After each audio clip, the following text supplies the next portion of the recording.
Hi everyone, how are you doing? Happy new moon, solar eclipse tomorrow. I thought I would come on quickly and talk a little bit about some of the energies that I've been feeling with this new moon, this eclipse coming up tomorrow. And then I also just channeled a message from the moon. So I wanted to share a little bit about the messages that she had for us in the collective. So I don't know how you guys have been feeling. Let me know how you've been feeling with the eclipse energies. But for me, I've been really, really tired, which I find is often the case for me with the eclipses because I find I'm pretty tuned in to the energies cosmically and the seasons and all that kind of stuff. That's just part of my makeup, I guess. There's probably a lot of you out there who feel the same way. But yeah, I've been really tired for the last 5 days and really been feeling it. So what I've been doing is I've been doing a lot of resting and listening to my body. And when my body asks me to go into presence and to take a nap and to rest, I've been doing that. And I'm finding that that really helps me move through the big energies. And then we've also got a lot of stuff, I think, coming up internally. I know I have, just around old patterning and things coming up around worthiness and feeling like enough and feeling like I can move to that next stage of my journey. So I've had a lot of dreams. Like I've been doing a lot of work in my dreams with like going back to like old times in my life.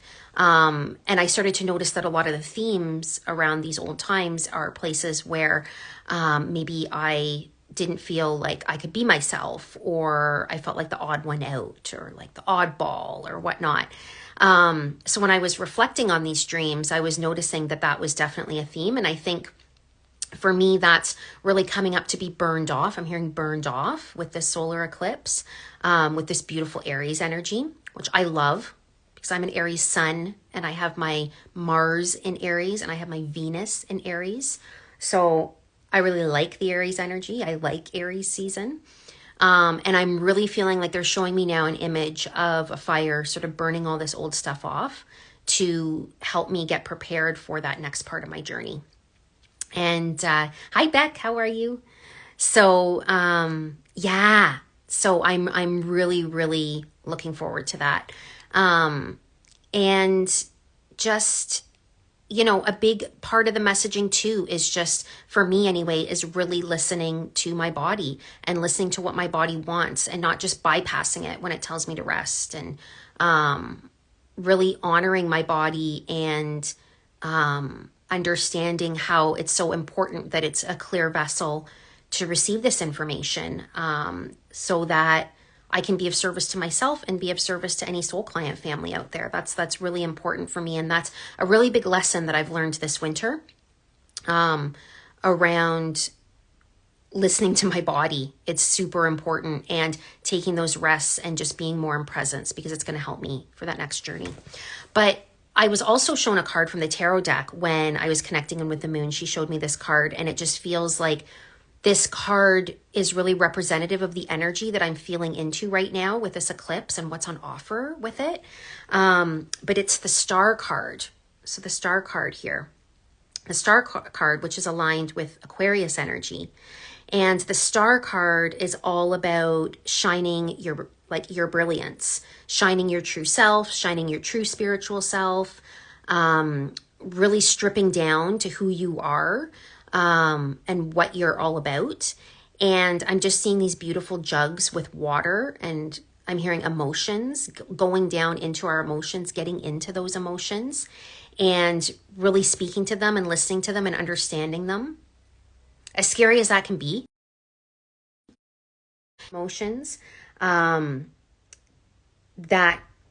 isn't always the most comfortable thing, but I'm hearing with the star card that that's something that's really on offer for us, and to be really balancing those emotions out, just like that water is balancing out in the two arms, and then We've got the stars there. The stars are always shining their way for us. They're our true north. They're always showing us that it's time to come home, time to come home to ourselves. So I'm really feeling this star card and this Aquarian energy with this eclipse too, which is just on offer for all of us to just come back into our truth and come back to who we are, because I really feel like that continues to be a really big theme for a lot of us and for humanity, is how can we shine bright? How can we shine and be who we really are? How can we allow our true voice to sing? How can we allow our true selves to come out?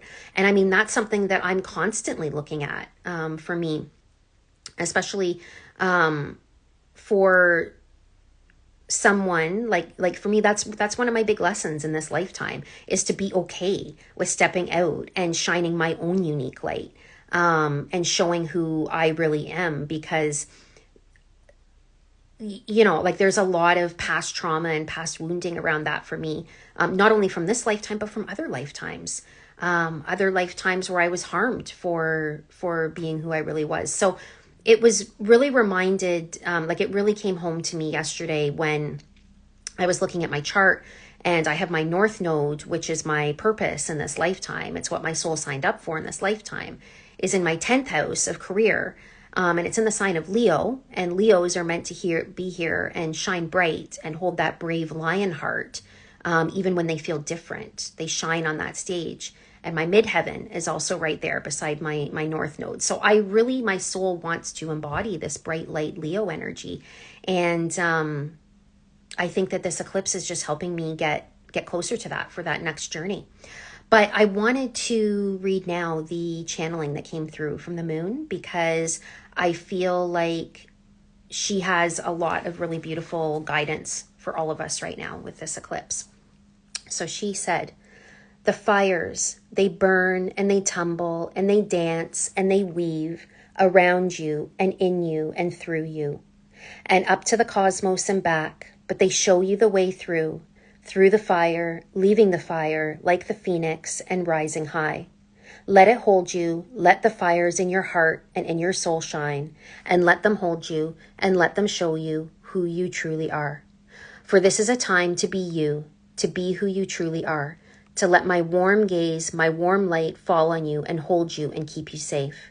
For you are always safe. You are always safe in this world, in this life, in this universe, in infinity.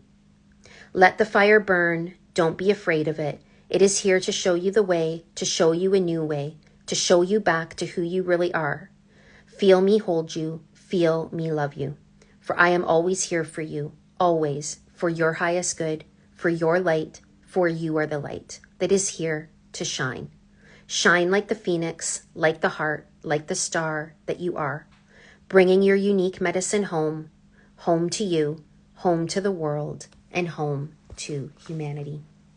So I hope that inspires some of you out there who feel like you want to step out and be your true self.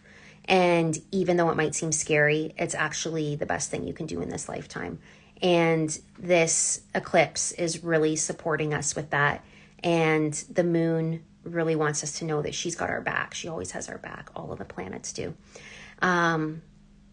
So yes, I will leave you with that. And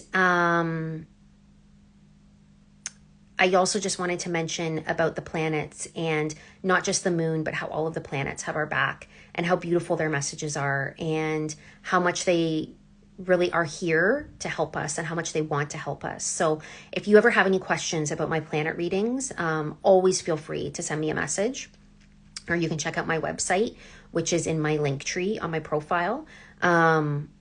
But yeah, they've really got our backs, and it's a beautiful, beautiful thing. So I am sending all of you big hugs and lots of love, and wishing you lots of joy, wishing you lots of happiness, and sending you lots of support as you ride the waves of this beautiful eclipse. I'll talk to you later. Bye.